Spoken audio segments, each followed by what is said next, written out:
يا رب. في ايه حضرتك؟ حضرتك هتطلب ايه؟ مش عايز اطلب حاجه حضرتك. بص حضرتك، انا مش هطلب غير شاي. ماشي؟ لان انا حالف بالطلاق على مراتي انها مش تشرب غير شاي، وهي مصممه تتغدى، فحضرتك ما توقعش ما بيننا. ماشي؟ واي حاجه تطلبها قول لها ما عنديش غير شاي. ممكن؟ اتفقنا. حبيبي، هو انت اسمك ايه؟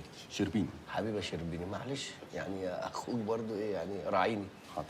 هو الشاي بكام؟ ب 46 جنيه شامل التاكس والسيرفيس يا فندم. طب وانا هحاسب ليه على المواصلات اللي جاي فيها الشاي؟ طب ما تجيب لي شاي من الستاف عندكم، ليه جايبين لي شاي من بره مواصلات؟ تاكس وسيرفيس يا فندم، ده نظام المحل. طالما 46 جنيه وده نظام المحل، امسك يا شربيني، امسك ال 5 جنيه دي. ولو طلبنا منك اي حاجه ما تجيش، لو الدنيا اتطربقت ما تجيش. لو انا اللي ناديت لك اوعى تيجي، لو شفتني بتحرق على الترابيزه دي ما تجيش. واقف جنب اخوك. حاضر. واقف جنب اخوك يا شربيني. حاضر. حبيبي. يا رب يا رب عدي اليوم ده على خير.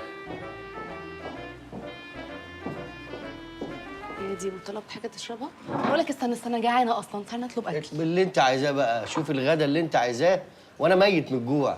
شوفي بقى فخاد، موز، كوارع، اللي انت عايزاه. قشطة. ما تقلقيش من حاجه. اطلب يلا. بقول لك لو سمحت. لو سمحت. في لو سمحت.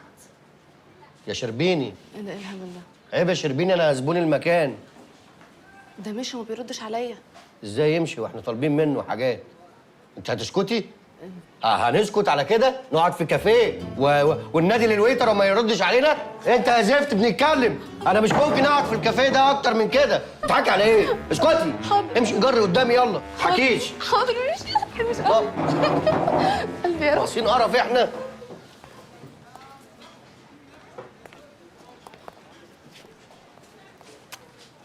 معلش يا اخويا، كتر خيرك.